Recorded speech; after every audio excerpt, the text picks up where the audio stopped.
Thank you guys so much for joining us tonight. My name is Ellie. I'm one of your Arts and Culture Committee co-chairs for the DC Who's. We're so excited tonight to have Danny Lee here to show us how to make some dumplings. Before I introduce Danny, I just want to go through a couple of housekeeping issues for tonight's event. First, if you all could just keep yourselves on mute so that the kitchen noise in the background doesn't interfere with what Danny's saying, that would be great. However, if you do have questions, feel free to just go ahead and put those in the chat box. I'll be monitoring that, and we'll either interject if your question seems urgent, or Danny's going to be pausing periodically to take questions after each kind of step in the recipe. Also, if you are cooking and you would like to put your pictures up on social media, we have a few social media handles that we would love it if you tagged, both DC Who's and for Danny and his restaurant. So we'll put those in the chat, and we would definitely encourage you to put both pictures of good dumplings and not so good dumplings up and tag us in it. So now to introduce Danny. Danny is a 2003 graduate of UVA in the College of Arts and Sciences. Class, yes. He started his first restaurant, Mandu, with his mother in 2006. He is now the chef and owner of 3 more restaurants, Mandu, Chaiko, and Anju, all of which have consistently been ranked amongst the best restaurants in DC. And I'm sure if any of you have eaten there, you know that they are all really good. And I'm certainly hoping that these dumplings will be half as good as what you can get there. Danny himself was nominated as a James Beard Award semifinalist for Best Chef in the Mid-Atlantic in spring of 2020. And he's also been featured nationally and locally in publications such as the Wall Street Journal, Food and Wine, Men's Health, Washington Post, and the Washingtonian. We have a little bio up about Danny on the event page, so if you want to know more about him and his restaurants, you can certainly go there. And now I will go ahead and turn it over to him. Thanks so much, Danny. Awesome, thank you. Thank you to Ellie, Robin, and the Alumni Association and the DC club for having me. This is a lot of fun. Really enjoyed my time down in Charlottesville and at UVA. I can actually see that my best friend Connor is just logged in here, and he can attest that I didn't spend too much time in the classrooms, but still graduated. And still got to make my mom happy. But anyway, just to give you a little background on me, I was born in Washington, D.C., raised in Northern Virginia, obviously went down to school in Charlottesville. My mom always had a couple of restaurants, or little delis here and there as I was growing up. So kind of grew up in the industry. Always knew that was something I'd want to do, to have my own restaurant, maybe not necessarily be the chef. But then after college, I worked at a law firm for about 1.5 years, which I absolutely hated. And then through a friend there, I met a guy who was working at a restaurant called the Ocean Air, which is downtown. It used to be like a really big kind of power spot for seafood. Still around, actually, still very good. So he asked if I wanted to join the team there. So I went from a really nice salary job with insurance. And then I told my mom that I was leaving that to take a $8 an hour job and no insurance at this restaurant that she had never heard of before. But she was actually cool with it because she knew that was my passion, and I wanted to just train and learn and as much as I could about how a restaurant operated and worked. And through there, it was just kind of good timing. There was a lot of transition with that company when I was there, and I was able to move up. And the chef at that time took me under his wing and really taught me how to cook professionally. What that means is, learning how to manage a team, knowing how to do orders, how to hone my technical skills, knife work, sauces, but mainly just how to be a leader in the kitchen, which is, primarily what a chef's job is.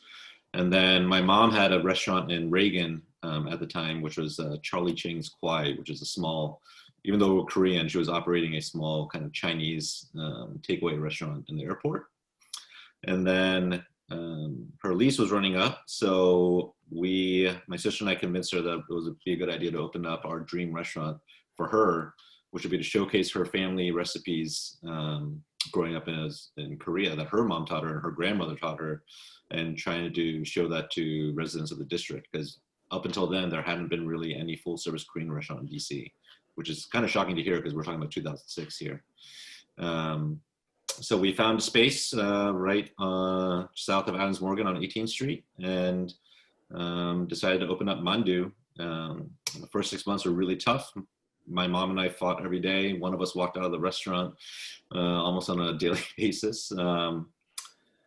But we made it through and we got started to, refine all the food that we were doing, refine the service, learn more about, what worked, what didn't work. And then after 4 years, we decided to open up another Mandu, which is downtown near Chinatown. And then I decided to form a separate restaurant group with a couple of friends of mine, one of them being Scott Druno, who used to be the chef of a restaurant called The Source by Wolfgang Puck, which was known for fine dining Chinese food. And then my other partner, Andrew Kim, who was one of the original founders of the Matchbox restaurant group. We decided to do something fun, a little bit more casual, a little bit more fast casual, I guess is the best way to put it. So we opened up Chaiko, which stands for Chinese Korean. First one opened in Barracks Row in July of 2017. And a weird story about that is that same morning that when we opened up our first Chaiko, the original Mandu on 18th Street caught on fire and burned down, which was one of the most crazy experiences of my life and crazy days I'll never forget. Being woken up at 3 a.m. with a phone call saying that, your baby, your first restaurant was literally in flames. So we ran down there. Obviously the firemen were there putting out the fire. Police were there. Immediately we had to call the insurance companies. And then 3 hours later, I had to go to Chaiko and open up a restaurant, which was insane. But thanks to our team, we got everything handled. Chaiko really hit the ground running fast. I don't think people had ever really seen a concept like that before. I say fast casual, but I don't think that really describes what Chaiko is. Most people when they hear fast casual think of going up to a line and basically walking down an assembly line where the employees are basically just scooping pre-prepared items to the food. Chaiko, we're really insisting on cooking everything to order in a matter of minutes. So it's really prep heavy, but we think that by cooking everything to order, you're able to get a really impactful meal. And again, in the same amount of time that you would wait at Chipotle, basically. Half the menu focuses on Chinese cuisine, half the menu focuses on Korean. And then a few months after we opened, we actually were nominated for the James Beard Award for Best New Restaurant in the country, which was incredibly unexpected for us, being such a tiny, fast casual restaurant. So we were really proud of that. And then we opened up in San Diego, in North County, San Diego, in Encinitas. If you're familiar with it, we're right near Moonlight Beach, which has been a lot of fun. And then shortly after that, we opened up our second DC location right off Dupont Circle on P Street. And then to circle back, we decided to keep the original Mandu space that caught on fire and then reopen it as something called Anju. Anju was a concept that I always had in my head. It literally translates to food meant to be consumed while drinking alcohol. If you know me, that's kind of right up my alley. So we had a series at Mandu that we did back in 2013 where we had some of the best chefs in the city or in the country come and cook some Korean influenced bar food late night. It turned into this kind of crazy event that happened once a month. So I always wanted to open up a restaurant called Anju that took some liberties with Korean food, meaning we weren't going to be held down by calling ourselves authentic or homestyle or traditional. We just wanted to have Korean influenced food in a really fun atmosphere and kind of explore the kaleidoscope of Korean cuisine.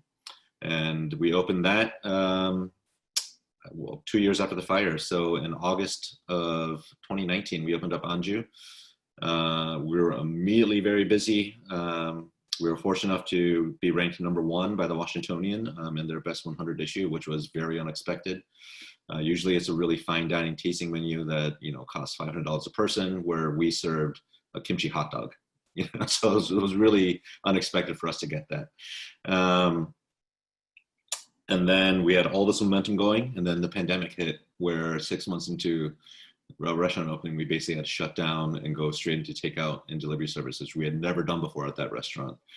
And since then, through the different phases, we reopened up our patio for a tasting menu, but we're still really not doing inside service anymore. We're not comfortable doing that yet. but we've just been doing takeout and delivery. And thanks to this wonderful community that we live in DC, we've been able to stay afloat, and we consider ourselves lucky that we've been able to retain almost our entire staff, which was very important to us, and make sure that everyone had jobs, were able to feed their families, and we're able to keep the doors open. So that's our challenge right now, is just every day we just try to do our best to provide for our team so that they in turn can provide for their families and stay safe. So that's a quick rundown of me and our businesses and our history. And what we're going to do today, I thought it was appropriate only to show you how to do Mandu, which we named our first restaurant off of. Mandu means dumpling in Korean. And I'm going to show you a very easy method to do this at home with ingredients you can find in your grocery store, or you might have to take a little trip out to, H Mart or an Asian grocery store. But for the most part, these are all ingredients that you can easily find. We're going to be doing beef and pork mandu, or gogi mandu, that's called. I'm going to show you how to make the filling. I'll talk about the ingredients that go into it, the method, and then I'm going to show you the fun part, which is actually folding the dumplings or pleating the dumplings. And we're going to do 3 different methods with that, into steaming and then also making a sauce. So if you want to give me 1 second here, I'm just going to lower the screen so you can see. All right, so in the interest of time, I had already, if you see this mixing bowl right here, I have a pound of ground beef and a pound of ground pork that's already in this bowl. I actually had the bowl itself sitting in the fridge for several hours, just to make sure it's super cold. So the object, whenever you're making a dumpling filling, a protein-based dumpling filling, is you want to keep everything very, very cold, just so things don't go bad. So this bowl is very cold. It's almost ice cold. The meat is in there, so it's staying cold. It's really important that you have a lot of fat content in the meat to basically provide emulsification. So you'll see later as we start to whip the farce or the filling together, that fat really helps bind the filling. And then also when you steam it, it releases a lot of juices from the meat. So that is very important. So in terms of the beef, if you can get as, we grind our beef in-house at all the restaurants, but if you can find something, 75 to 80% in terms of the lean to fat content, that'd be great. And ground pork, again, one of the best things to do is just call your local butcher shop and just ask that they have pork shoulder that they can, ground pork shoulder they can give you, maybe with some fat attached to it as well. But again, it's just an even ratio of 1 pound of pork to 1 pound of beef. And then just to walk through these ingredients here, have some kosher salt. If you don't use iodized salt, like the Morton's iodized salt. If you have that in your kitchen, just throw it away. It's not a good cooking salt. It's going to leave a slightly acrid taste to the filling. It's really hard to build recipes using that type of salt too, because the grains are so fine. Where if you're using a coarse kosher sea salt, you're able to control the salinity levels in your food that much better. We have some granulated white sugar. These are white sesame seeds that have been roasted. So you can either just put them on a pan, put them in the oven for a little bit in your toaster oven just for a few minutes, or just take a hot pan and just toss it a few times on your stove. But toasting these seeds is really important. We have some ground black pepper. Again, it's usually best to take whole black peppercorns, toast them just in a hot pan for a bit, and then grind them. You're going to get a much different product than just using store-bought ground pepper. So I highly, highly recommend with all whole spices, if you just toast first and then grind, you're able to get a much better product. Over here we have what we call aromatics. So that is a 50-50 mix of ground ginger, well, minced ginger and minced garlic. We have some chopped scallions here, some roasted sesame oil here, and cornstarch. So these two, the sesame oil and cornstarch, I forgot to put in the recipe that was circulated. It's optional, but it was something I thought about as we're setting up today, where it just adds a little bit of flavor. The sesame oil provides a little bit of nuttiness, And also when we're whipping it, the fat releases a bit and helps bind the structure a bit more. And same goes with the starch. The starch really helps pull everything together. So besides that, if you don't have a KitchenAid and a paddle attachment at home, you can just put it in a mixing bowl and just use your hand, wear a glove. But you're really gonna have to put a lot of pressure and move it around in the mixing bowl to really create that emulsification that you're looking for. So let me just turn this over here as we're mixing everything in. All right, so from here, you're just gonna start off with just the beef and pork on a low setting. And then from here, just gently add in your ingredients. So salt in, sugar.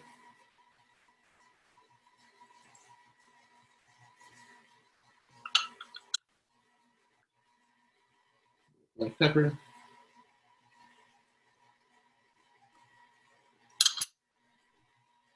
Ginger and garlic.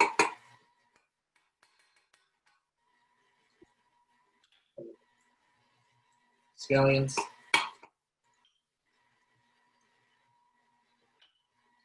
Sesame seeds.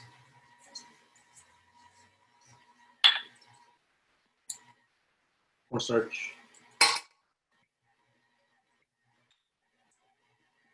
Sesame oil.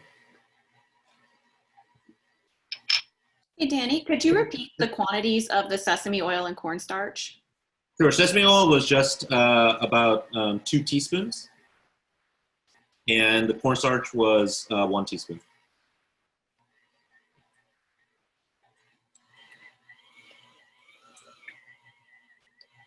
And then slowly just mix it, increase the speed of the mixer just from the stir setting to the lowest setting. You do not want to overmix the farce. What happens if you overmix any dumpling farce? The texture becomes too hard. So when you fold it and then steam it, you're going to get a really kind of dense dumpling, which no one likes. You still want to have a really kind of light aspect to it.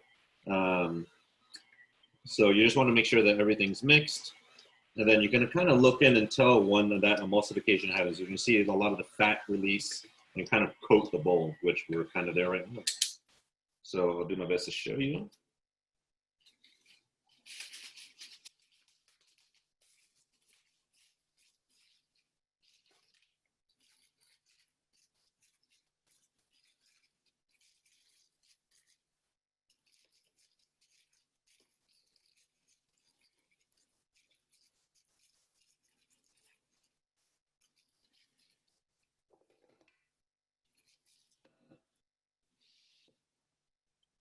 All right, so if you look in here, you can see how a lot of the fat from the mixing process has released and really kind of homogenized this mixture and this farce.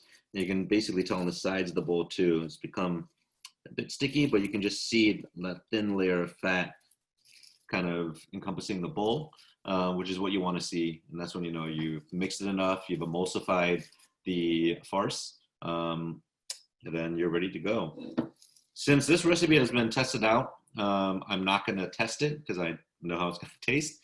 But at the restaurants, what we typically do is before we fold or before we wrap these, you can take just a little bit of the farce, wrap it in plastic wrap and just tie it up really tight and just drop it in some boiling water and just let it cook that way for about 5 minutes. Take it out and taste, and then you can adjust your seasoning to however you'd like it.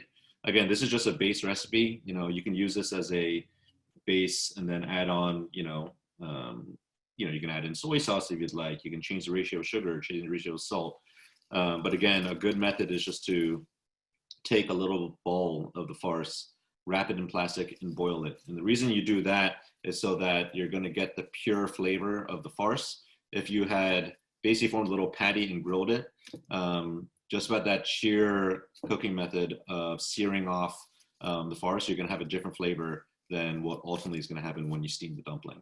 So you wanna try to mimic the cooking process as much as possible when you're doing this taste test. But again, I've already tasted this, so in terms of time, we won't go through that right now. All right. So we have our filling. Does anyone have any questions so far? What if I substituted the pork with chicken? I would just do a chicken dumpling and not mix it with beef. If you are doing a chicken dumpling, you should do, I'm sorry about that. If you are doing a chicken dumpling, you should do chicken thighs and add in some fat as well, either through, again, I'll talk to your butcher shop, but I mean, duck fat is a great way to mix into a chicken farce. And definitely you'll need to increase the amount of starch that you put into a chicken dumpling as well. Thank you. Yeah. Are you able to pre-prepare the farce and like refrigerate it overnight or? Yeah, you can freeze it actually. Yeah. Okay. So what we do at the restaurants is we will make a huge batch, and since we do so many, we can't freeze it because we are just constantly going through it. But we put them in gallon-size Ziplocs.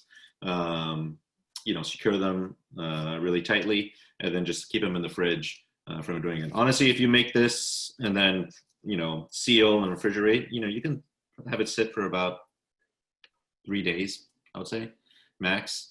But what I was about to show you actually is just getting a little bit to use for tonight, and then the rest you can bag up and freeze, right? So this recipe, it's basically 2 pounds of meat.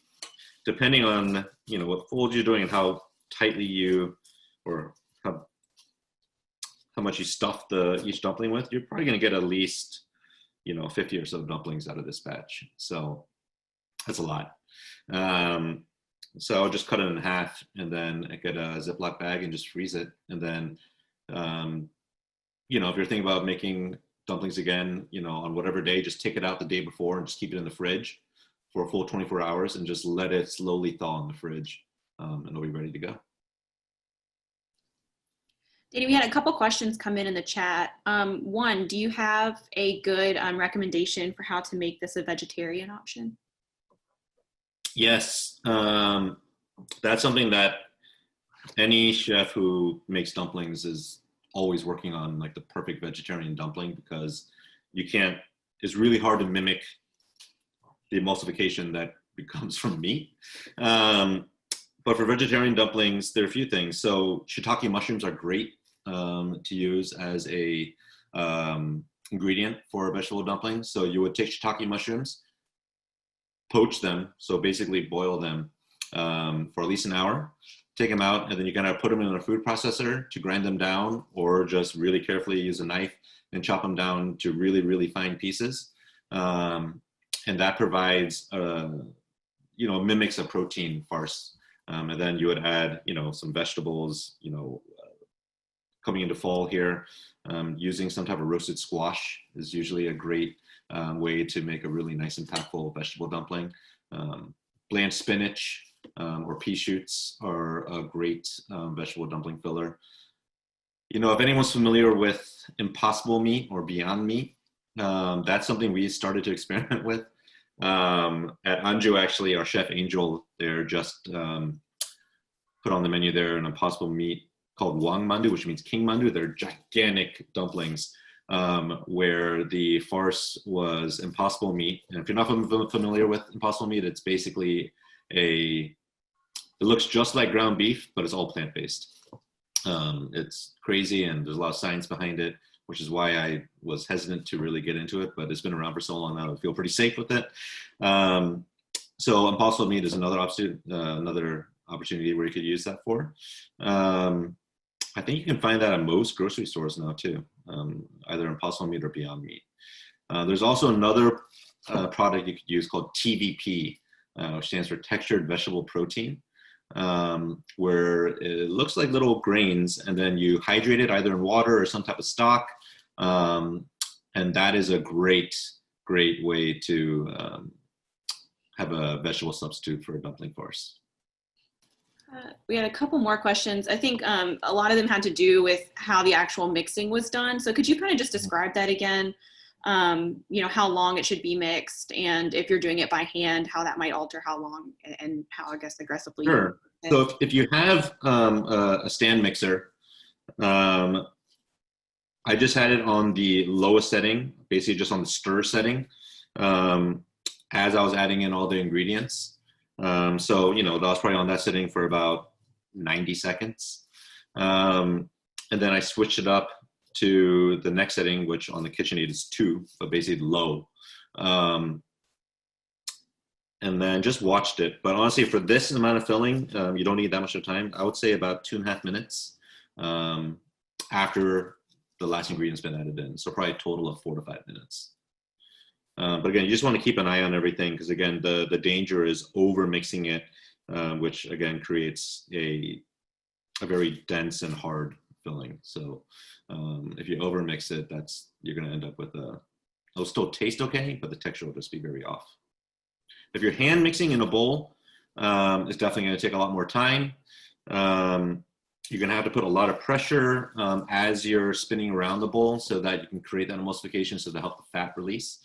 I mean, using the hand method for this amount of farce, that'll probably be at least 10 to 15 minutes of just constant, you know, stirring. You kind of want to take your hands in and kind of squish down on it to make sure everything's mixing in and blending in together. You know, we used to do that at Mandu, actually, these huge batches, and then everyone developed wrist problems. So we had to figure out a different way. All right, just a couple more questions in the chat, and then we'll move on to the next step. One about the sesame seeds. Are those crushed or are they whole sesame seeds? These are whole sesame seeds that have been toasted. You can crush them. If you're going to crush them, you know, you can just put them into a you know, mortar and pestle, or put them into a food processor and just pulse a couple times. But what we do is, you know, just to get a hot pan, take white sesame seeds and just toss in the pan until you get the color you want. I mean, typically it's going to take about, you know, 2 minutes or so. All right, and then last question from the chat for this step anyway. Would you recommend freezing just the filling if you're going to try to save some for later, or actually assemble the dumplings and then freeze them whole? I would freeze the filling. Mainly because there's nothing wrong with assembling a dumpling and then freezing them. The problem is, I don't know how much freezer space everyone has. It's hard for the dumpling after you've assembled them to retain its shape and integrity. If you just throw them in a bag and just stuff them in the freezer, they're going to warp. Where it's so much easier if you just freeze the filling, take it out, and then just assemble them, you know, once the mix has been thawed. If you have a ton of freezer space, then sure, if you have time, then you can, you know, I would line up the dumplings on a tray, freeze them first so they're flat, and then once they're hard, rock hard and frozen, then you can bag them up and put them in the freezer and they'll be okay. But I would recommend just freezing the filling and then separately, and then making the dumpling whenever you need. All right, I think that's probably good for now. We want to be mindful of time, so why don't we move on and we'll take some more questions later. Cool. All right, so that was actually a great segue into this next step. So again, the object is to keep everything as cold as possible. So what I have here is one mixing bowl with ice, and then a smaller one on top. So what that does is create a super cold vessel to keep the farce I'm going to work with. So I'm just going to take a little bit of this farce that we just made.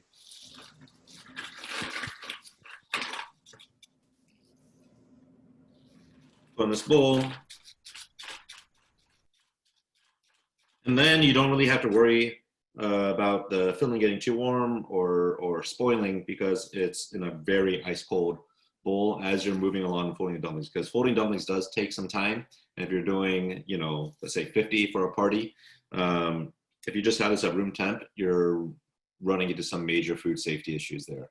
So again, you want to make sure you have this in a very ice cold container, and then you're safe.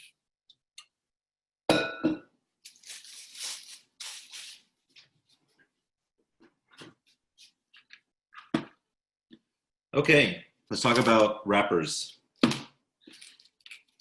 So these are the dumpling wrappers that we are partial to. It's by a brand called Twin Marquis, which is actually a Chinese company based out of Brooklyn. We think they make incredible dumpling wrappers. They're the thickness that we want. Obviously, you can make your own wrappers. I just didn't think we had time today to go through that process with everything else that we're doing. If you want to make your own dumpling wrapper, it's very simple. There's so many recipes available online, but it's basically just flour, water, and salt. You know, you can just use a rolling pin and just portion out. Once you make the batter or the dough, so to speak, you just take out little coin-sized pieces and just take a rolling pin and just shape them to the thickness that you want and how large you want them. Or if you have a pasta roller or a pasta machine, you can just sheet it out and then just use ring cutters to punch them out. Or you just go to the store and buy the dumpling wrappers, which I would recommend. But again, so these are called Twin Marquis. These are always available at most Asian grocery markets, typically in the aisles that have next to the produce sections where they have like tofu and like some noodles. You're going to see the dumpling wrapper section as well. Again, H Mart is where we usually go shopping. There's H Marts all around the area, but again, this is the brand that we've found to be good. There's a few Korean brands that we like too, where we can't find these we use. They're just a lot more finicky in terms of moisture content, where the Twin Marquis ones are generally pretty consistent and we're able to get a really nice fold off of. But again, the premise is the same. Almost everything comes with a little styrofoam base. If not, it's just one plastic package. You want to open it up.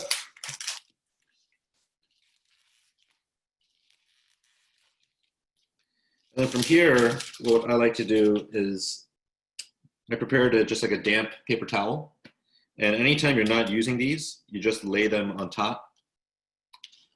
What that does is it keeps it almost humidity controlled. If you don't do this, you're exposing it to air, and it's amazing how fast these dry out. And then anytime you fold the dumpling, you're going to have cracks, which is going to get very frustrating, and you cannot pleat or fold a dumpling if it's dry. So again, you just want to keep a damp towel, not dripping wet, again, just damp, and just lay it over as you're going. Any questions right now about the farce or the dumpling wrappers? We've had a few questions in the chat about the wrappers. Would you recommend frozen wrappers? And if so, how long do they take to thaw in your experience? Yeah, so most wrappers are frozen or come frozen. Even the ones you find at the store in the refrigerator section, you'll sometimes feel them. And you can tell that they just took them out of the freezer.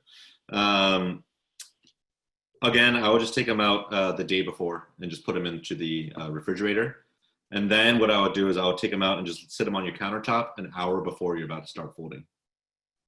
So again, if you're starting from frozen, take them out the day before, put them into the fridge, and then day of, put them on your counter at room temp about an hour before you're going to start folding. Also, any recommendations or experience with a gluten-free option for dumpling wrappers? Ooh, that's a good question. There are products that exist. They're just not the same. Honestly,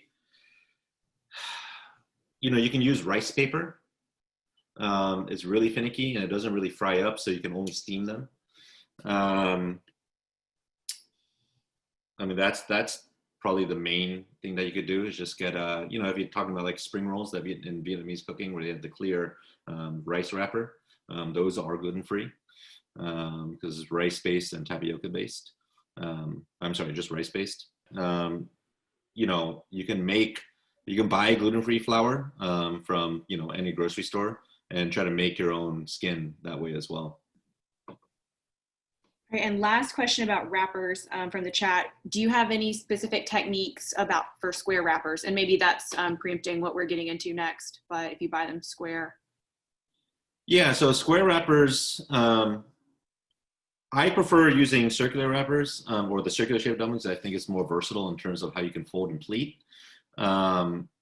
Square wrappers, you know, are fine. You just, it limits the folds you can do. Honestly, I think it's a little bit harder because you either have to do just one simple triangle where you basically just meet the corners, or you use the square wrappers for a shumai, which is basically an open-faced dumpling. So you have a farce, you have a square wrapper on you know, your cutting board, put the farce right in the middle, and you kind of just slowly bring each corner up and then kind of crimp on top, and you leave a little hole on the top so it can steam out as it's cooking. Those are the advantage of the square wrappers. But again, I'm very partial to using the circular wrappers, or if we're making our own skins, punching them out as circles. I think that wraps up our wrapper questions out of the chat. So if you want to, Oh, great fun. if you want to move on. Yeah. Okay, so all of these dumplings, no matter what company you buy from, they're going to be coated with a little bit of starch so that they separate from each other. So when you see that, that's completely normal. Okay, it's just a way to ensure that when they're packaged, they're really tightly sealed so that you're able to release. So let me move this down again a little bit. All right, so again, you see that I have, let me get this out of the way real quick.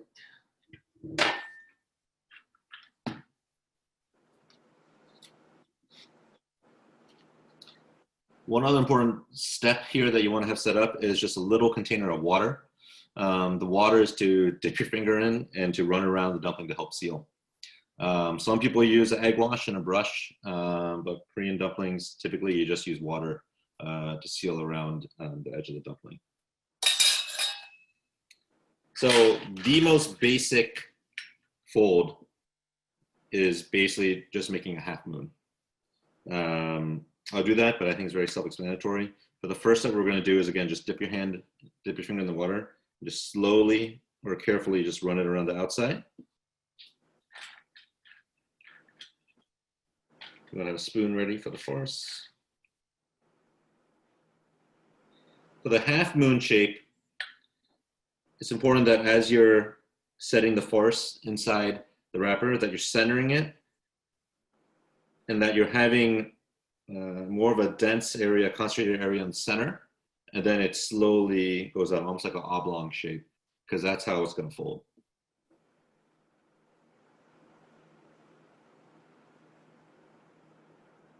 I always like starting from with a half moon shape. I always like starting from the top, sealing that, and then slowly just pinching down.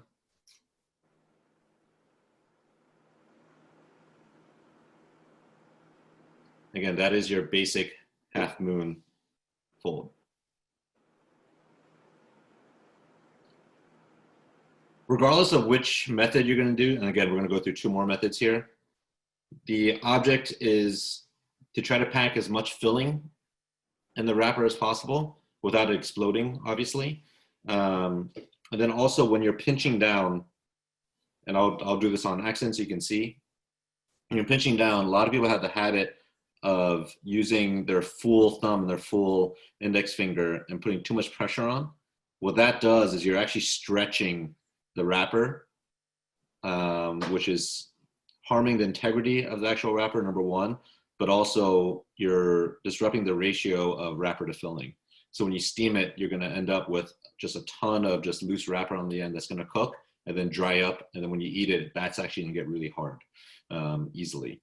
So again, if you see what I'm doing here, this is the common mistake a lot of people use when they're folding, is they're using their full thumb and index finger and doing these massive kind of pinches where you can see this side is very close to the edge, where over here, there's a huge gap.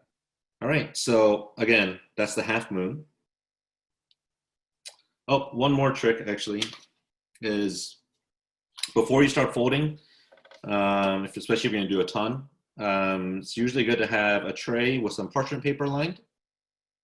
And then I just sprinkled a little bit of cornstarch on here. If you don't have cornstarch, potato starch is fine. If you don't have either, just some oil spray could work as well. But it's good just to have ready so you can just have your dumplings sit as you're making them. So I just did there. The cornstarch just helps it not stick to the tray or to the paper so you can release easily. All right, so now we're gonna get into a little bit more fun here. To this day, I still have no idea what this method is called in Korean, but I call it just a basic tortellini fold in terms of if you want to relate it to pasta. So again, I'm just centering the farce.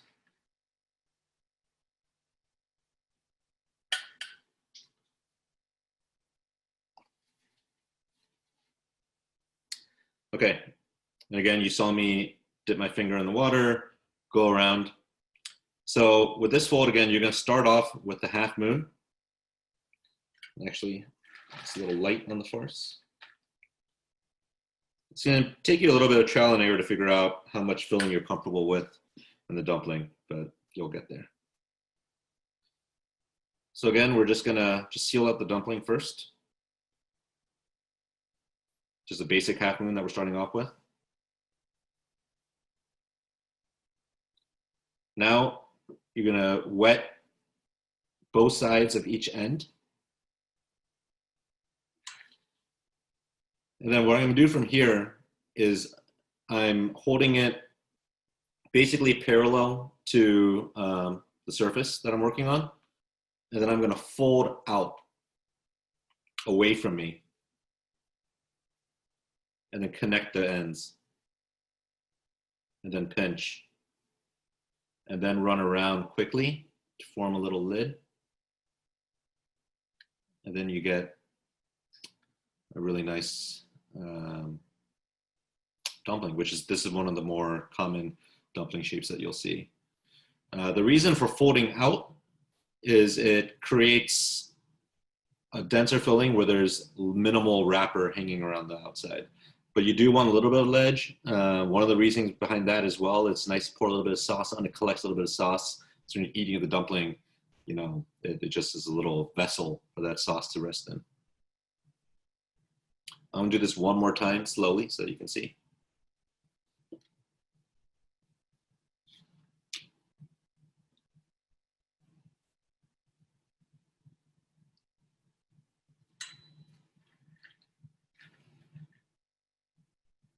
One thing I mentioned this, but my mom and I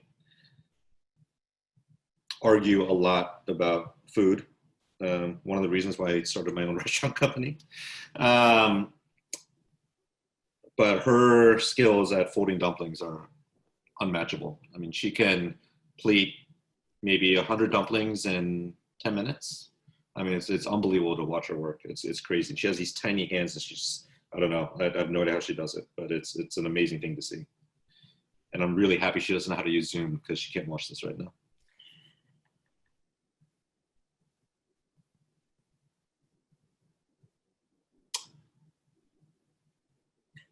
Okay, so this is actually really important. I kind of messed up there. I didn't put enough filling in. So I don't know if you can see this, but you can see that there's this kind of huge gap where the farce is and then to this end right here. So I'm just gonna fill it in just a little bit more.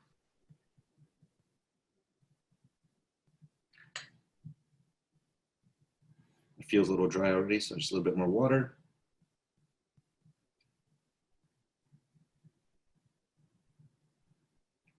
Okay, so when I did this the first time, I emphasized how I want to hold this parallel to the cutting surface and then fold out. The natural instinct is actually to hold it perpendicular to your cutting surface and then fold. Then you get a really weird shape. So I'll show you the difference. So if we did that, instead of the way I did previously, if we did that, you're basically just turning it like this. And it's not as elegant as the other way.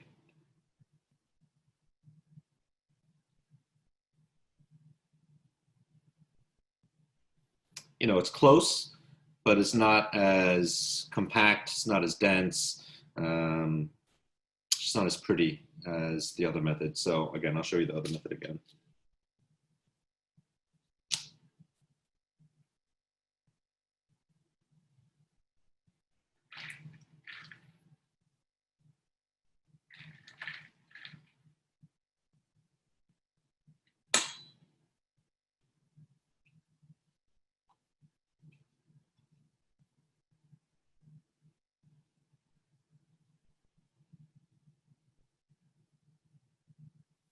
All right, so we got the half moon. Make sure it's really nice and sealed. And if you can tell, again, what I wanted to talk about before, or what I did talk about before, about not using your whole thumb, your whole finger, I'm basically just using the tips of my thumb and the tips of my index finger to seal as I go down. And again, the reason behind that is not to stretch out the wrapper. Okay, so again, the correct way, or what I think the correct way is hold it flat in your hand, parallel to your working surface, wet each end, both sides, and then go away from you, and then connect.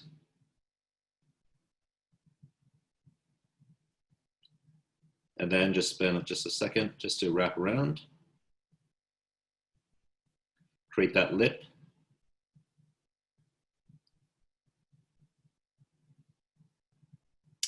And there you go. Any questions on either of those first two folds before we get into the more intricate pleat, which we're going to do next? We had one question in the chat about the surface that you're putting them on. Would it be okay to use flour, like a pan cooking spray, or is it strictly parchment paper with? You don't want to use flour. So the reason you use starch is because the main ingredient of these wrappers is flour. So if you use flour, it's going to absorb straight back into the wrapper. It's not going to act as a different material where it as a nonstick surface, basically. So you do not want to use flour.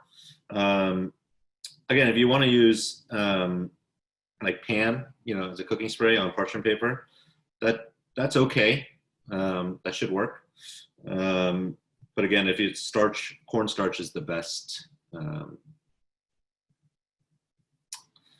ingredient to use, and just to have the dumpling sitting on, especially if you're gonna make them and just store them in the fridge. That really helps them release when you're taking them off the tray. Okay, that was the only question we had in the chat, but if anybody wants to unmute or turn your video on to troubleshoot, we'll pause now so you can do that. But if not, then we'll move on to the tricky one. So this one is your pleated dumpling. So we're definitely going to do a few of these together here. This will probably be one of the most frustrating things you'll ever do, but once you get it, you'll never forget how to do it. It's insane. Like, you can not do it for years, and then you'll get right back into it, and it's just like riding a bike. But it takes a very, very long time and countless numbers of broken wrappers to really get this down. But hopefully with some tips here, I can make it a little bit easier for you. Okay, what I will do first is just start off with a little bit less filling, because it'll be easier to pleat when you're first starting off. If I were guessing, I would say that's about 3/4 of an ounce of farce. Okay, so the first two dumplings we did, the first step was basically just to form that half moon, which is really easy, all right? This is completely different because we're pleating the entire way. So first step is, I'm right-handed, so I'm gonna actually use my left hand and almost hold the farce and the wrapper like a taco. So if you look on the bottom, I'm using my ring finger to run along the base, the length of the wrapper, and that's supporting the farce. My left thumb is in the back. My index finger is holding the farce down from the top, and then my middle finger is on the outside edge. Okay? So again, ring finger on the bottom going down the length to support the wrapper. Back thumb on the left, index finger pushing down, middle finger on the outside. Okay. So again, just want to make sure it's nice and wet. First step is you want to pinch one corner to get it going. And then this is how you form the pleat. So your left hand is doing nothing besides pushing this dumpling into your index finger of your right hand. And that's what forms a pleat. So I'm gonna do this really slowly if you can see. So my left hand is just gonna slowly move over and you can see the pleat forming. And then I'm gonna just lift up my index finger on my right hand and then pinch down to complete the pleat. And then just move along. And if you notice, I'm not doing anything with my left hand. I'm not putting any pressure on with this left thumb or the ring finger or the middle finger. It's literally just for support. So as you move along, you just push into your right hand, that pleat forms. You release your index finger and then pinch down to complete the pleat.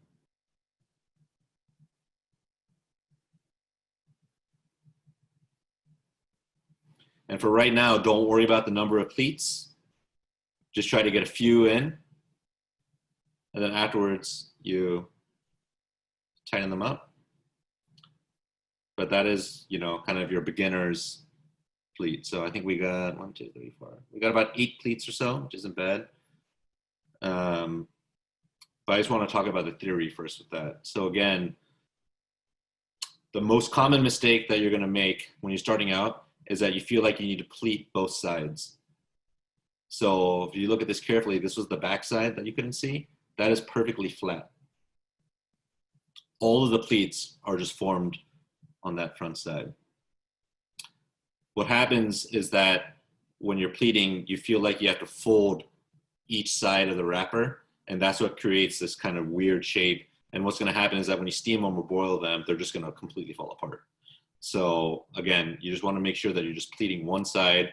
Just go slowly and carefully and just make sure you're just following these instructions, which I'll do this again, but mainly you're not putting any pressure on your left hand except for moving your whole left hand into the index finger of your right hand, which then forms the pleat. And then as you go along, you're just pinching, releasing to complete the pleats.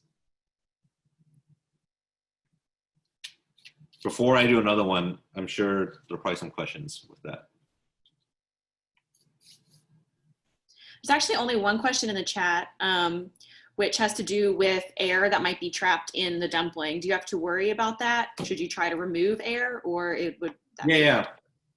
So, you know, we're going to get into that with the next one. So the amount of filling you put in really helps combat that. So if you're able to maximize the amount of farce that you put into that dumpling, that initial pinch that you do secures that one side, and as you go through and go around to complete the pleats, you're pushing air out, and then at that last second you kind of, you know, do a quick squeeze just to maximize the amount of air that's been released out of the farce, and then you just pinch. If you don't put enough farce in and you're not careful with the pleating, what happens is after the steam or boil, you're going to see almost like a bubble form on one end or both ends, where it's basically just empty space in between the farce and the wrapper. And that typically happens here at the edges.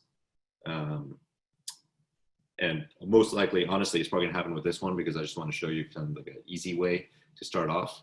But if I put more farce in, you know, that we can combat that.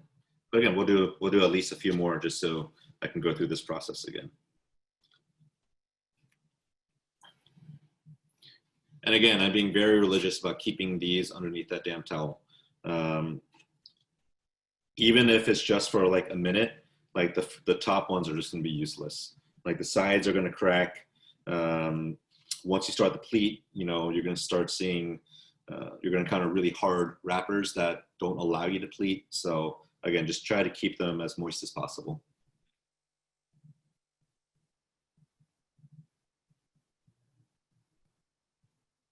All right.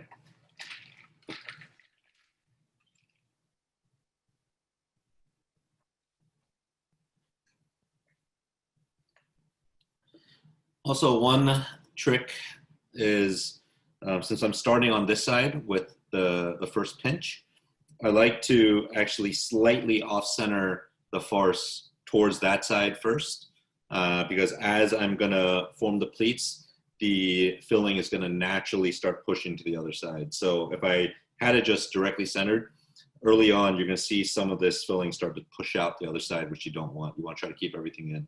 So the way to combat that is just kind of slightly off-center it to the side that you're gonna start with.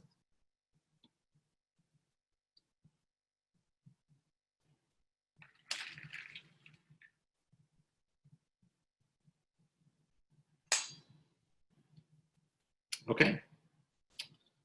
So again, I'm going to start with a pinch here, right? Very simple. And then as you move along, you're slowly moving your left hand into your right hand, and that forms this pleat right up top. And then you just simply let go of your index finger and pinch. And this is also another critical step, is that you're trying to ride up as close to the top as possible with your thumb and index finger that's doing the pinching. Because again, it's the same thing when we're doing the half moons. If you use your full thumb and your full fingertip, you're gonna stretch the wrapper, and that's what you don't want. All right, so we formed one pleat. We're just gonna move on down again. Again, I'm not putting any pressure on my left hand on the actual dumpling itself.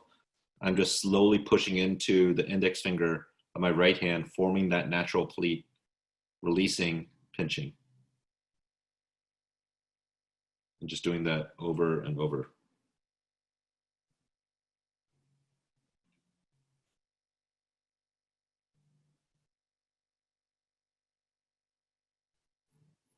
And then at the end, you just go around to finish the shape.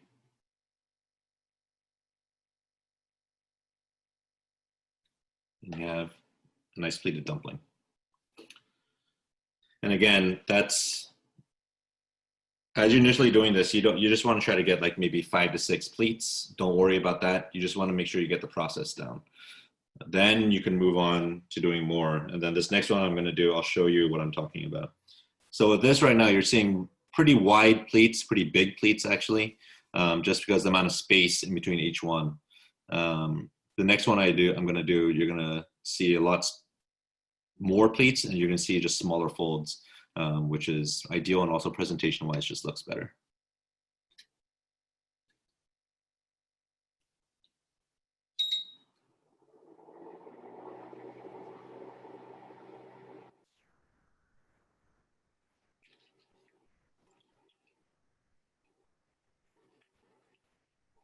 You can also see why now it's critical that you keep your farce cold on ice, because obviously this is going to take a while if you've never done this before to pleat even 10 dumplings. So you want to be as safe as possible with your filling.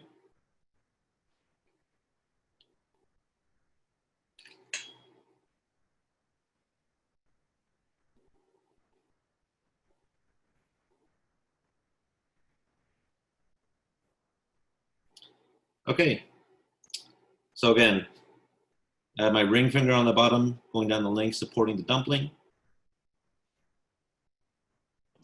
Index finger is just bracing it from the top. And then all my thumb and middle finger are doing are just supporting the sides from falling over. Again, I'm just gonna do one pinch. And then from here, I'm just gonna try to be a little bit more delicate with the pleats. And try to get a few more in than I were with the other ones.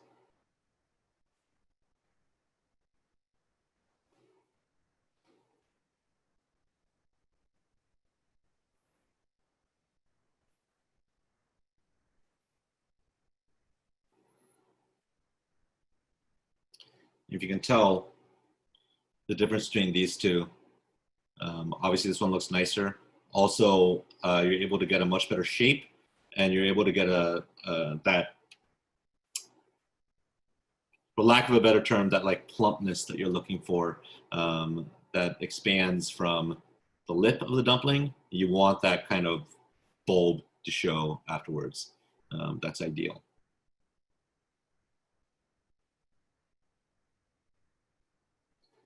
Okay, any questions with the pleats? We had a few questions come in the chat. One about the wrappers. If the wrappers do dry out, is there any way to bring them back? No. Honestly, no. They're very, very, very finicky. Also, so that's I want to talk about the wrappers again. So again, if you buy frozen wrappers or if you bought a ton of wrappers and you freeze some, which is fine. Again, you want to thaw them first in the fridge so they slowly thaw out and are still cold. And then only about an hour before you're going to make the dumplings, put them out onto your counter. Some people I've seen like to keep them on a steam surface or above like a pot of boiling water just to speed up that process. What happens is that activates actually some of the starch that's in between each layer of the wrappers, and they get really gummy. And those are actually really, really hard to pleat afterwards or fold. So you do not want that. So again, just slowly thaw them out in the fridge for one day if they're frozen, and then put them on the counter an hour before you're going to do it. All right, and then for the pleats, how many pleats should a dumpling have? And kind of in relation to that question, does the way you plan to cook the dumpling affect how you pleat it? Yeah, so with this type of pleated dumpling, I'm not gonna boil. Well, especially if it's not frozen.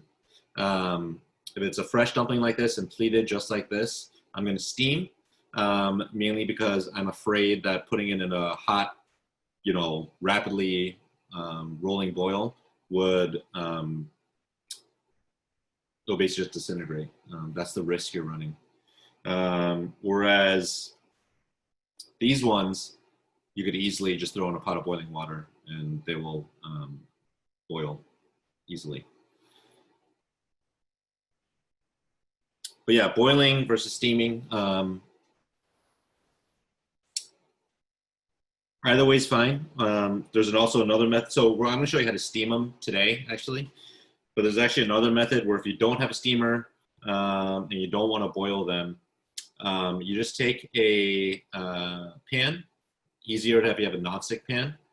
And you just put a little bit of oil in the pan and put the bottom of the dumpling around that oil, like medium-high heat. And then what you want to do is you want to wait. Again, it's going to be a raw dumpling just like this. You want to wait till the bottom gets golden brown. Once that happens, pour a little bit of water into the pan and cover it and just let it steam for about 3 to 4 minutes. And then you're going to have a perfectly cooked dumpling. So the steam itself is going to cook the filling, it's going to cook the wrapper, and then you're going to have a really nice crispy golden brown bottom as well. So that's almost like the old school way of doing dumplings. If you don't want to steam, if you don't want to boil, you can have almost like gyoza style dumpling where one side is seared where the rest is steamed. That's kind of the trademark of gyoza. All right, and then it sounds like there's still some people who are having trouble with it. So if you think you've got time, maybe we could do one more to show how you finish it off and any kind of tips or tricks you might have to get the pleat down. So it might be easier for me to, I'm seeing if it might be easier. No, I'll put the first in. So what I'll do with this one is actually show some common mistakes that I've seen like my staff make when they're first learning how to do this.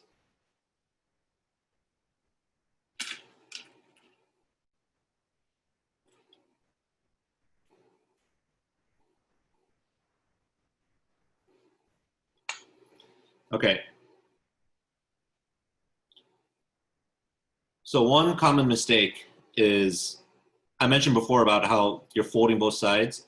So if you put pressure from your hand that's actually, serving as like the pinchers, I guess. If you move it that way, simultaneously, if you're basically moving each hand towards each other, you're gonna see the opening spread out and you get pleats on each side, right? And then you're gonna be stuck trying to figure out, do I pleat this side? And then do I pleat this side? and then it just becomes this mess, right? Which is a very common beginner's mistake. So if you see right now, you end up, actually that looks pretty cool. But you know, you see this kind of like crumpled mess. Actually, just got an idea. But if you can see it, that's the number one mistake I see people make is, again, I was trying to be very clear with how you only want to move your left hand into your right hand and not the other way, because that forms that natural pleat that you want to do, you know, moving along. Where this back end, nothing happens, it just stays flat. So I'm going to try to finish this off. So in this one dumpling, you can see each way. So obviously incorrect, where there's pleats on each side. And then on this side, you see a flat back and then pleats on the front. So I'll go again.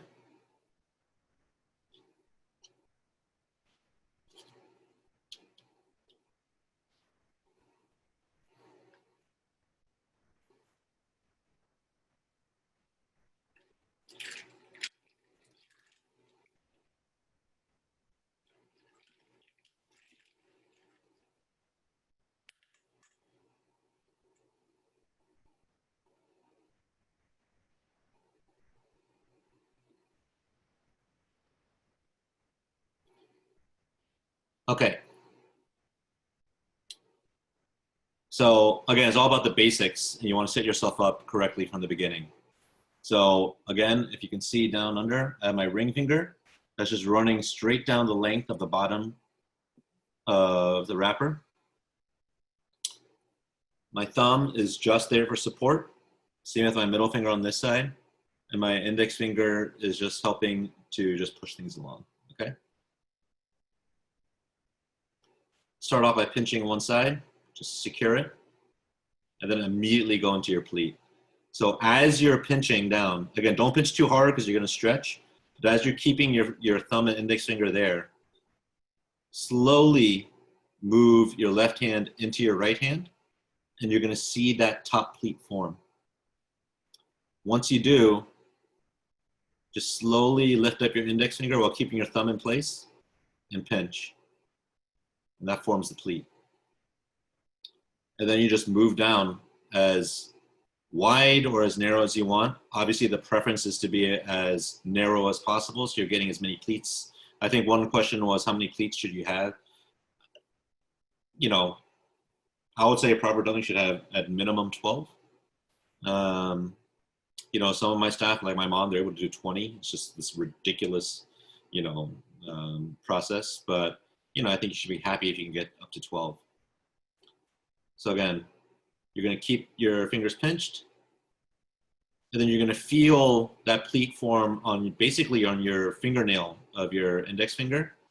Once it reaches that point, just release and pinch. Just move down, push, release, pinch.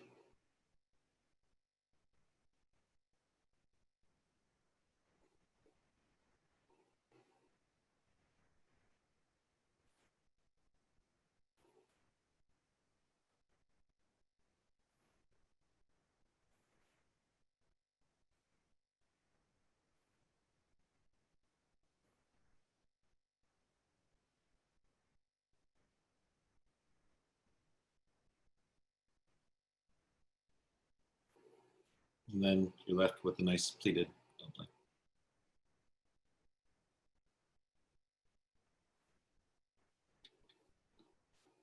I think that was it with the questions from the chat. And I do want to just let everybody know that this will be available, this recording will be available on the UVA Clubs page. So if you want to go back and watch it later, you can, you know, speed it up, slow it down, watch Danny make these 100 times so you can get your technique right.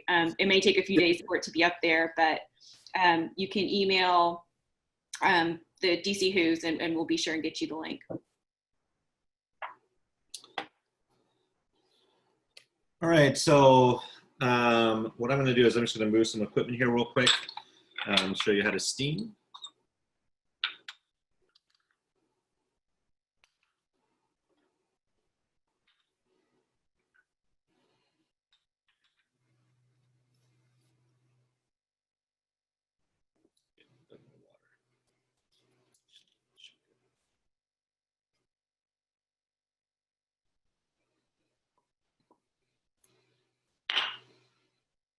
All right, so I'm gonna try to, so you can see. I basically just have a pot with a little bit of water in there. I would say about an inch high. You can get these bamboo steamers. I mean, even on Amazon. I've even seen them at Safeway, oddly enough. Not every Safeway, but Oregon, they always have these at all the Asian markets. All you need is a pot with water in order to make the steamer work. So the concept is the base of the steamer on the bottom has a little bit of a ledge, so enough water to kind of fit underneath to get the steam going. And we found these awesome like silicone mats, perforated mats, that you can get again on Amazon, also at most of the Asian markets as well. They help combat the dumplings from sticking to the wood as you're steaming, which is a huge issue. So what I'm going to do is just get this to a boil. I'm not sure if it's coming through, but it's steaming pretty heavily right now already.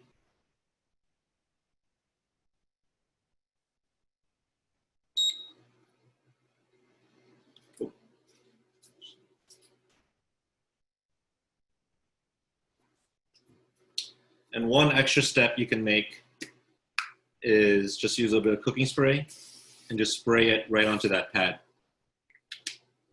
All right, we got a pretty good boil going on right now. So just place your dumplings in there.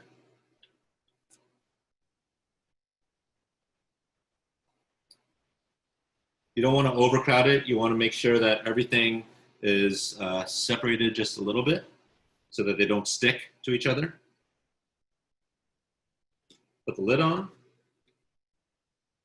And honestly, these should be ready in about 4 minutes or so, 4 to 5 minutes.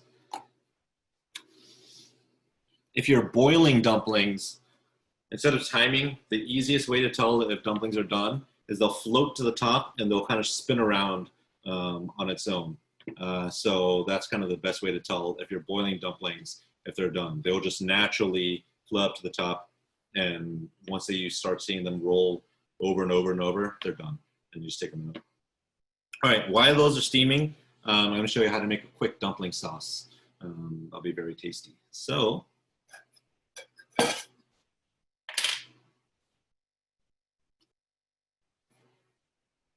right, we roughly got about a 1/4 cup of soy sauce.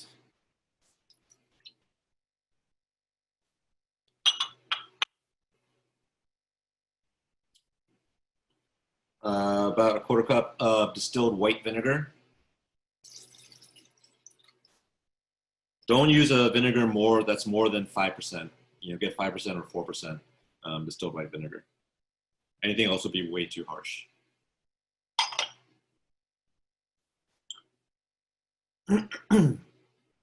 We got half that amount in sugar, so roughly, about 2 tablespoons of sugar or so, granulated sugar.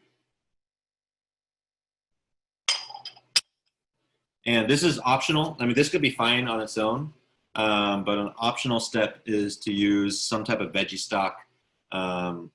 We always have kombu, which is dried kelp, at home. We also always have dried shiitake mushrooms at home and onions. So a really simple Korean dashi basically is just using kombu, dried shiitake mushrooms, and some onion, and just boil it. And you get this really nice, I don't know if it can come through because the vessel's dark, but you get this really nice kind of dark vegetable stock that's just filled with a ton of umami from the kombu and the shiitake mushrooms. If you're not familiar with the term umami, I've heard it, but I've never really known what it is. It's basically that taste that just completes a dish. It straight up flavor is the best way to put it. But I'm going to put in a 1/4 cup of the vegetable stock as well. And just whisk that up.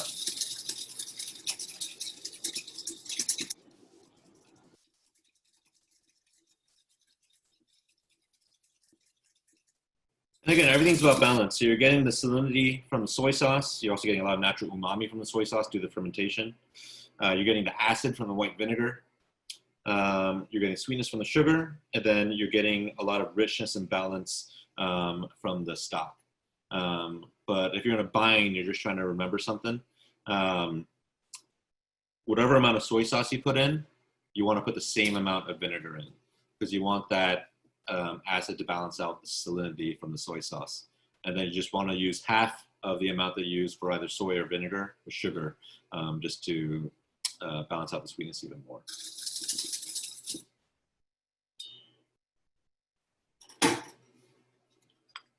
All right, so we're just gonna have a little bowl here with the sauce. And then what I like to do is then garnish it with some, again, roasted sesame seeds.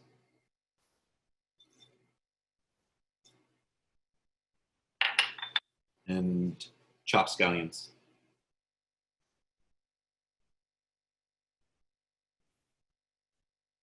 You know, if you have gochugaru, which is also it's Korean red chili flake, that's an immensely popular ingredient right now that you can easily find at any grocery store. You can put like a tablespoon in there as well and just mix it up just to add a little bit of spice. But here is a very kind of foolproof and tasty dumpling sauce that you can easily make at home and will keep in the fridge. So that's why I kind of made this batch, and just what we use today, I garnished with sesame seeds and scallion. The rest, I'm just gonna jar up and just keep in the fridge, and that will keep for a very long time. All right, let's check these dumplings. Hey, Danny, before we move on, we've got a couple sauce questions. I don't know if you need to check them, but I don't want to. Yeah, let me check the dumpling. Yeah, I'm listening though. don't let them get too done. All right, so hopefully you can see these. Yeah, so these are done. So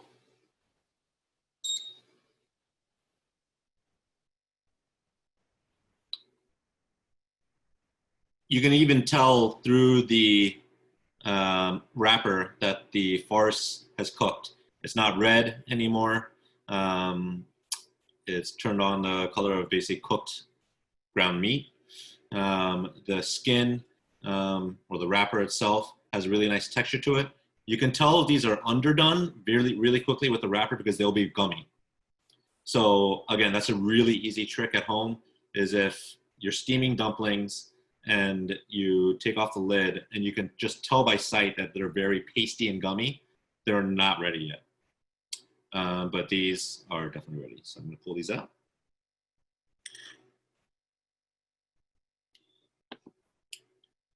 All right, sauce questions. Yeah, so first, just to be clear, in the recipe that was circulated, it had 3 tablespoons of sugar. Is that? Oh, that's right. Yeah. That's that's so much sugar. Yep. And in terms of seasoning, do you have any other suggestions for how you might want to spice it up, the sauce? Yeah, you know, it could be something as simple as just getting some really hot chili peppers, chopping them really, really, really thin, and just mixing it with the sauce. The spice from the chili will, you know, pretty rapidly steep and infuse into the soy sauce. So that's a good way to add some spice to it. Again, gochugaru, the Korean red chili flake, is the easiest way to add some natural spice to it. And then just basic pantry items I have in your fridge, like sriracha, honestly, mixed in with this sauce is delicious. Sambal is a great flavor enhancer. Also, sambal has garlic in it too.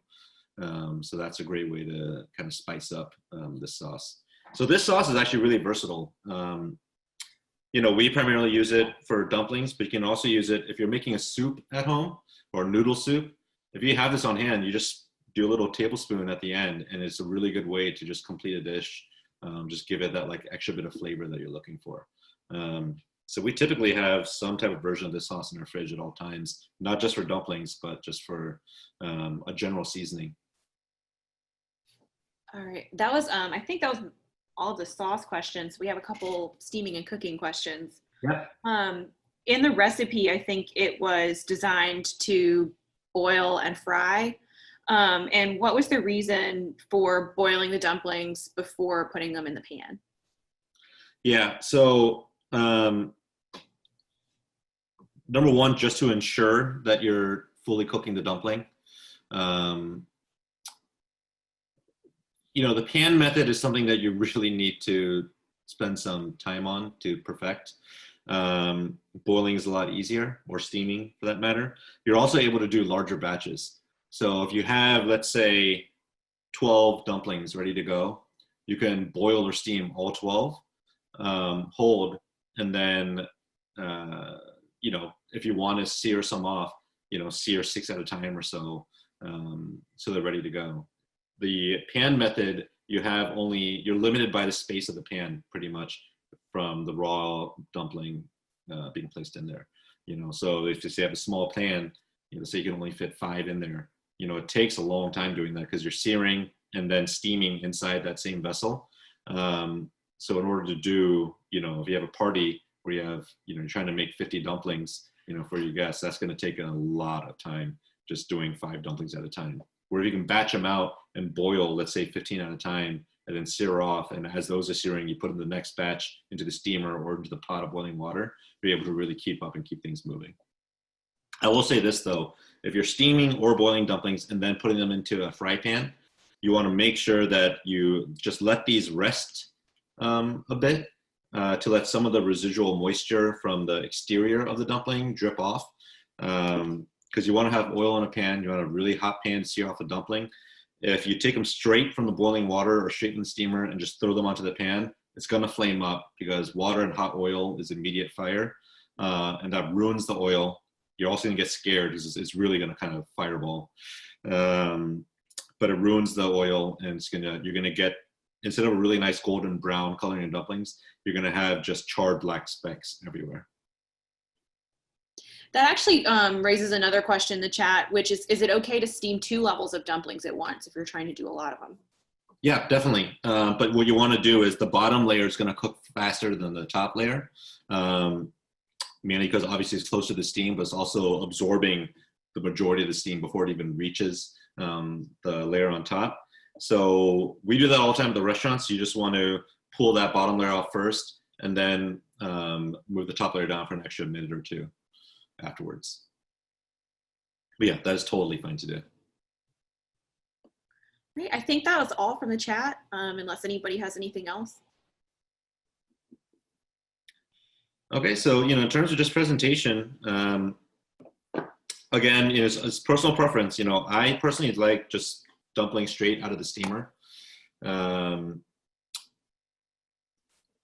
You know, but if you want to pan fry them, like these have been sitting enough where you just get a pan, oil, hot, and just sear off one side. At Mandu, we actually sear off all 3 sides, or every surface. At Andrew, we only do one side. It's really up to you. But in terms of plating, just for an example, so you can see without that silicone mat here, it'll be very difficult to move around these dumplings. Also, that spray of oil I did before really helps. If I hadn't done that and didn't have the mat, you pretty much have to remove the dumplings from the steamer basket immediately. If not, it's going to stick, and then when you pull it off, it's going to rip, and it's like the most depressing thing in the world if you've spent all this time making this really nice, pretty dumpling and then rips on the steamer basket. So, all right. So I got a plate here.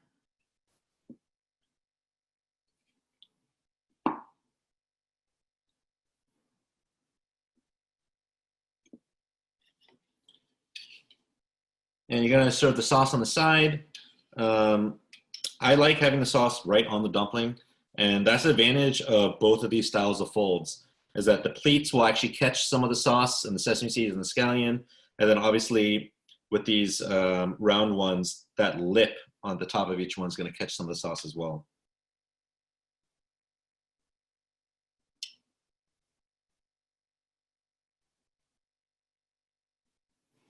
And as you're pouring on top, especially with the pleated ones, you want to kind of run along the outside pleats. And then just make sure each one gets some scallion and sesame seeds.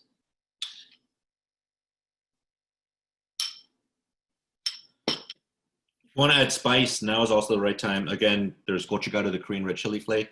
You want to sprinkle a little bit of that on top. If you want to do like a quick pickle with some chili peppers, you know, that's also a really nice contrasting way to add a different textural bite to the dish and also add some acid. Just place those on top. I mean, there's numerous ways to do it. But again, you know, this is just a really kind of simple, basic level of how to make mandu at home.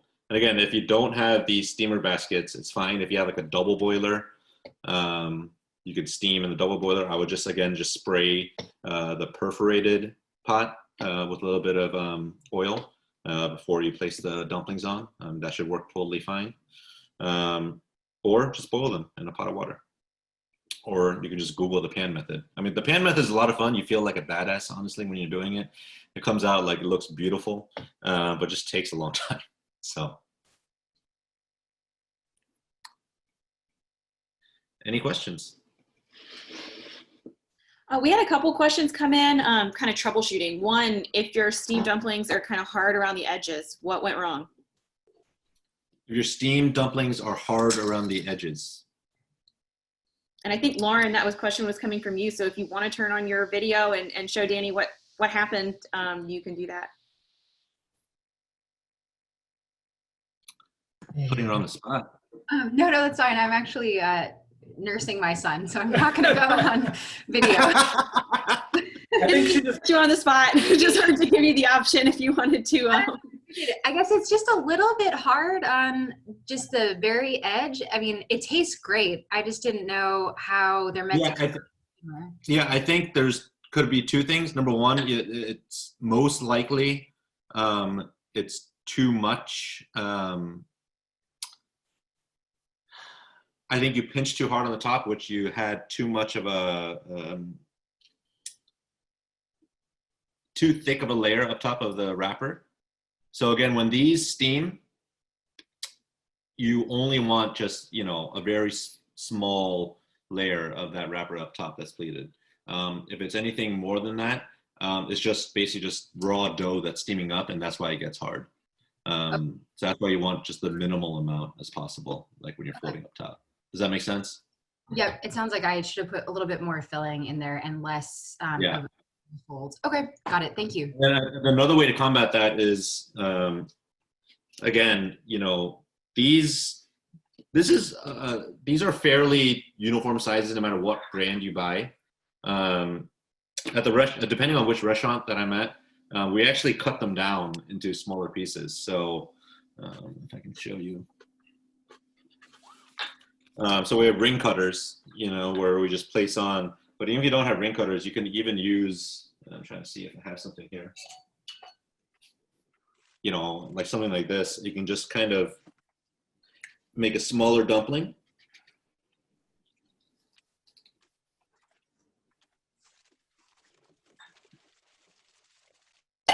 And then you're left with this, you know, much smaller wrapper. And then when you're filling in the farce, you can actually come up with this really kind of cute mini dumplings where you can use for a soup or just like a smaller appetizer. And also this is a good way if you want to spread out your farce, you know, your filling, and just make more dumplings. You just kind of cut the wrappers like that.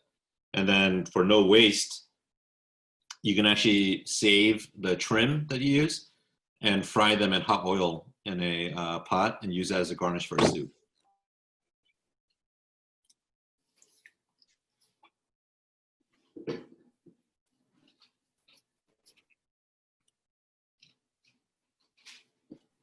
We had another question, whether the shape of the dumpling affects how long you steam it, or is it about 4 minutes for any of the shapes? It's about 4 minutes in general. Yeah. That being said, if you're going to assemble the dumplings, then freeze them, which again is totally fine. Don't thaw first and then steam. You want to steam or boil straight from frozen. if that makes sense. And if you're doing that, especially with like a beef and pork filling, I would steam for about 7 minutes from frozen. All right, another troubleshooting question. If when you take a bite of the dumpling, the wrapping and the meat separate from each other, what happened? Was there too much air inside or something else that went wrong? I think it wasn't enough farce. So yeah, there was a lot of air trapped inside, number one. And number two, that could also mean that it wasn't whipped enough. The fat didn't emulsify enough. So that really helps attach as it's steaming. It really helps kind of attach the wrapper to the farce when it's and ensuring that it sticks together. But the most likely is because it wasn't enough filling. Well, it's combination of not enough filling, and then also I want to emphasize, like, you know, these wrappers are very finicky. So when you're pinching, you're stretching it out, right? So even with those like small pinches I just did right there, just in that one spot, I mean, I don't know if you can tell, but you can already see how misshapen that edge got. And that's just from a couple of gentle pinches, right? So when you're actually in the process of pleating or folding, that's what I'm saying. You don't want to use your full digit, I guess, right? Like the full tip of your thumb, especially your thumb, because everyone's thumbs, you know, are a lot larger than the rest of your fingers. So you want to just use the corners of your fingertips to do that pinch. And then you want to kind of just ride that as the most outside edge as possible as you're pleating up to just delicately pinch and pleat along the way. And that was also forces the filling down to form that really nice plump dumpling where you're not going to have those air pockets and you're not going to have the skin or the wrapper not stick to the filling.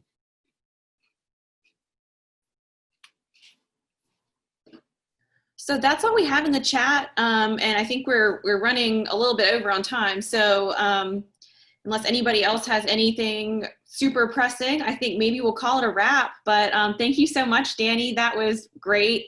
We really appreciated it, and made me want dumplings, so I may have to. Well, thank you all very much. Thanks for being patient. It was a lot of fun. Hopefully sooner rather than later, you all can come into the restaurant and we can meet in person. But for now, I really hope that everyone stays safe, everyone's wearing masks, and everyone's staying healthy. We're doing our best to navigate through this, but again, from everyone that's been in this whole DMV area, we're very humbled by all the support, and we really appreciate it. I mean, it's a tough time for everyone, but restaurants in general are dying right now. So we're one of the lucky groups where, you know, we'll be okay, but a lot of our peers aren't. So do what you can, go out to restaurants, order directly from them for takeout. You know, there are a lot of good restaurants, a lot of new restaurants that opened right around the beginning of this pandemic that you could try out. So I think they circulated my social media handles. So if you want to direct message me, I can, you know, if you're looking for recs of where to eat around the city, you know, I'll definitely love to just shoot you back a message of where I think you should eat. Great. Well, thank you so much. Yeah. And it'll be Chaiko, Mandu, and you first. Yeah. But well, thank you so much. This was absolutely great. And we can't wait to join you in person when we're actually able to. So we'll call it a night. Thank you so much, Danny. All right. Thank you all very much. Go Who's.